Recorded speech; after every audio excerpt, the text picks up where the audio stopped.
नमस्कार, मैं हूं आपके साथ सोनिया चौहान। राम राम हरियाणा में आप सभी का स्वागत है। रुक करते हैं खबरों की ओर। गोहाना में बीजेपी ने विजय संकल्प रैली का आयोजन किया, जिसमें पीएम मोदी ने भी शिरकत की और इस मौके पर सीएम नायब सिंह सैनी भी साथ में मौजूद रहे। पीएम और सीएम ने मंच से जनसभा को संबोधित करते हुए विरोधियों पर जमकर निशाना साधा। और वोट जिहाद है। हरियाणा की जनता जनार्दन, मैं आपसे पूछना चाहता हूं, जब एक तरफ विकास की बात है, दूसरी तरफ वोट जिहाद की बात है, तो कौन जीतेगा?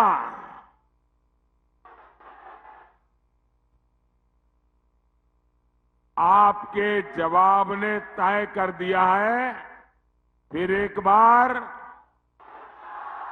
फिर एक बार फिर एक बार तो 4 जून को ये मुत्तूराम की जलेबी का क्या होगा?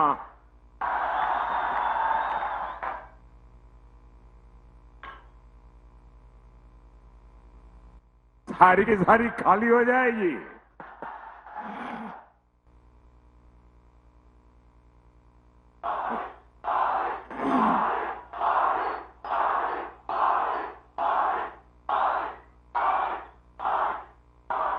साथियों, कांग्रेस 10 साल से सत्ता से बाहर है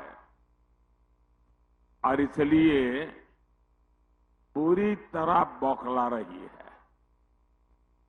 इन्हें वो पुराने दिन याद आ रहे हैं जब शाही परिवार रिमोट कंट्रोल से सरकार चलाता था। देश की सारी योजनाएं एक ही परिवार के नाम पर होती थी। एक परिवार के सिवाय कुछ नहीं। योजनाओं के नाम पर देश का पैसा कहां जाता था? की सरकार के प्रति बना है, तो आज हरियाणा प्रदेश के जन जन ने यह संकल्प लिया है, एक एक वोट कमल के फूल के ऊपर दे करके आदरणीय प्रधानमंत्री जी 10 के 10 कमल के फूल खिला करके तीसरी बार देश की बागडोर आपको सौंपने का काम ये हरियाणा के लोग करेंगे। आज हरियाणा के अंदर 11 कमल के फूल खिलेंगे, 10 लोकसभा और 1 विधानसभा का कमल का फूल खिला करके आपके पास भेजने का काम करेंगे। मेरा आप सब इतनी भारी संख्या में जो आए हैं, हम सब आज से ही आदरणीय प्रधानमंत्री जी के उस मंत्र को लेकर के एक एक घर के अंदर जा करके भाइयों कमल का फूल खिलाने का काम करेंगे। 10 की 10 लोकसभा की सीटें आपकी झोली में डाल करके हरियाणा प्रदेश के लोग अहम भूमिका आपको तीसरी बार प्रधानमंत्री बनाने में करेंगे। आप यहां पर पधारे हैं, मैं पुनः आपका यहां पधारने पर हरियाणा की तरफ से बहुत।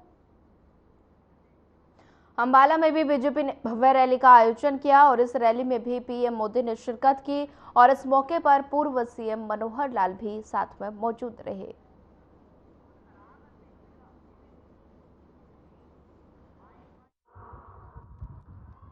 कांग्रेस का इतिहास हमारी सेनाओं को, फौजियों को धोखा देने का रहा है।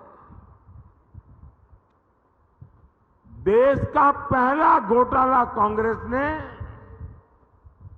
भारत की सेना में ही किया था। इस ट्रैक रिकॉर्ड को कांग्रेस जब तक सत्ता में रही, हमेशा नए नए घोटाले करके उसे उसने बनाए रखा। बोफोर्स घोटाला, पनडुब्बी घोटाला, हेलीकॉप्टर घोटाला, कांग्रेसी भारत की सेनाओं को कमजोर बनाकर रखते थे। जानते हैं क्यों? ताकि विदेश से हथियार मंगाने के नाम पर मोटी कमाई कर सके। हमारे सैनिकों की छोटी छोटी जरूरतों को तो ये कांग्रेसी पूछते तक नहीं थे। हमारे सैनिकों को कपड़े, जूते, बुलेट प्रूफ जैकेट ये भी ठीक से नसीब नहीं होते थे। उनके पास कहने को तो ये देश में लोकसभा का चुनाव है, लेकिन जैसा हम जानते हैं चुनाव के साथ साथ 2047 तक अपना देश किस प्रकार से विकसित बने उस ओर हरियाणा के लोग हमेशा तत्पर हैं और इस चुनाव में हरियाणा के लोग आपके साथ कंधे से कंधा मिलाकर खड़े हैं। लोगों को जब आपका नाम आता है तो इतना उत्साह और उमंग उठता है, ऐसा मानते हैं जैसे मोदी जी स्वयं उनके बीच में आकर खड़े हो गए हैं। दुनिया आपकी तारीफ कर रही है, भारत की जनता आपकी तारीफ कर रही है, लेकिन न जाने ये कांग्रेस के लोग आपकी आलोचना लगातार करते हैं, कुछ ना कुछ उल्टा सीधा बोलते हैं। अंबाला में प्रधानमंत्री नरेंद्र मोदी की रैली कार्यक्रम और इसको ध्यान में रखते हुए सभी विभाग अलर्ट मोड पर थे। शहर के नागरिक हॉस्पिटल को भी अलर्ट मोड पर रखा गया था और यहां पर डॉक्टर और स्टाफ को स्टैंड बाय रखा गया।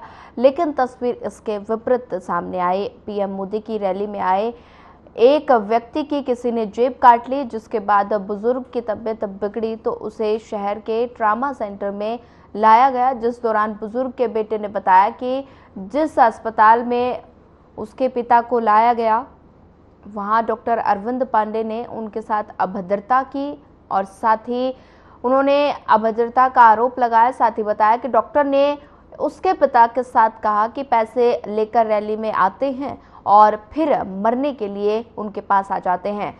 पीड़ित ने मांग करते हुए कहा कि इस तरह के डॉक्टर के खिलाफ सख्त से सख्त कार्रवाई होनी चाहिए।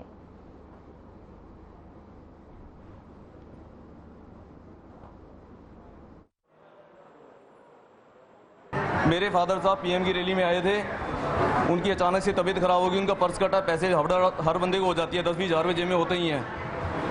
तो उनका हड़बड़ाहट हुई, वो हम उनको सिविल हॉस्पिटल इमरजेंसी ट्रामा में लेके आए तो डॉक्टर पांडे, रवि पांडे जी हैं यहाँ पे कोई, उन्होंने उनको क्या बोला, एज का कुछ नहीं देखा उन्होंने, 60 साल की उम्र है, 60 साल की उम्र में उनको बोलते हुए शर्म नहीं आई। उन्होंने क्या बोला है कि पहले तो रैली में पैसे लेके आ जाते हैं, तो उन्होंने ये मैं जो बनती कार्रवाई है इनके ऊपर होनी चाहिए, ये सस्पेंड होने चाहिए। मैं उस वक्त यहाँ ट्रॉमा सेंटर में सुपरविज़न कर रही थी सारे प्रोग्राम की, क्योंकि हमारे आदरणीय मोदी जी ने आ जाना है, उसके लिए मैं सारा इंतज़ाम सुबह से ही देख रही हूँ। तो जैसे ही मुझे शोर सुनाई दिया, मैंने बात पूछी क्या बात हुई है, तो मुझे यहाँ से पता चला कि जो एक ये पेशेंट आए हैं उनके साथ डॉक्टर अरविंद पांडे जो कि ड्यूटी पे थे, उन्होंने कुछ निंदनीय वर्ड्स शब्द यूज़ किए हैं। तो उन्होंने ये मैं जो बनती कार्रवाई है इनके ऊपर होनी चाहिए, ये सस्पेंड होने चाहिए।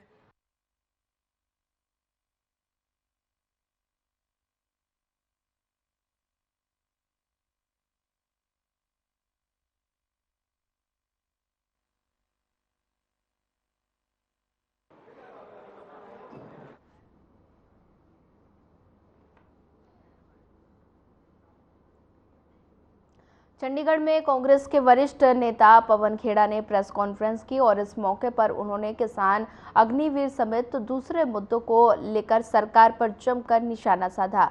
क्या कुछ कहा, आइए आपको सुनाते हैं। अब चुनाव तक कपिल शर्मा को समझ में नहीं आ रहा करूं क्या। ये स्थिति नरेंद्र मोदी जी ने अपनी बना दी। हमें कहते हैं कि राहुल जी, इतनी हिम्मत नहीं है आप में कि आप अमेठी से लड़ लो। बड़ा रोचक सवाल था, हमें बड़ी हंसी आई। इस देश का प्रधानमंत्री 10 साल से इस देश का प्रधानमंत्री है। राहुल गांधी में हिम्मत है कि वो दक्षिण भारत से भी चुनाव लड़ते हैं, वो उत्तर भारत से भी चुनाव लड़ते हैं। इस देश के प्रधानमंत्री में हिम्मत नहीं कि दक्षिण भारत से लड़ ले।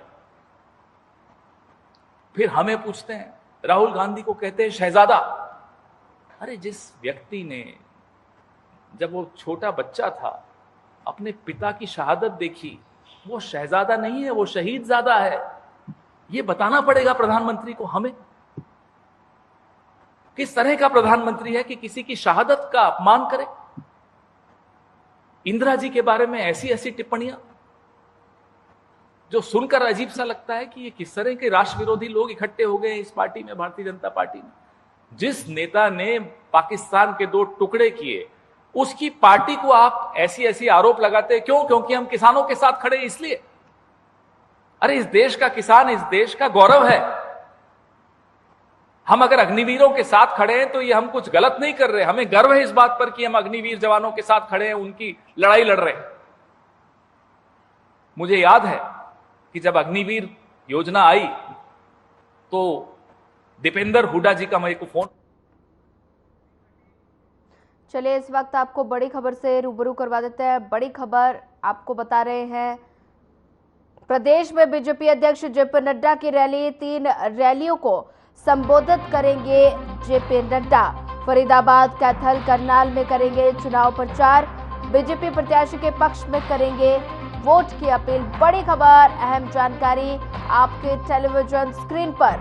प्रदेश में बीजेपी अध्यक्ष जेपी नड्डा करेंगे रैली, 3 रैलियों को संबोधित करेंगे जेपी नड्डा। फरीदाबाद, कैथल, करनाल में करेंगे चुनाव प्रचार। बीजेपी प्रत्याशी के पक्ष में करेंगे वोट की अपील। बड़ी खबर, अहम जानकारी आपके टेलीविजन स्क्रीन पर।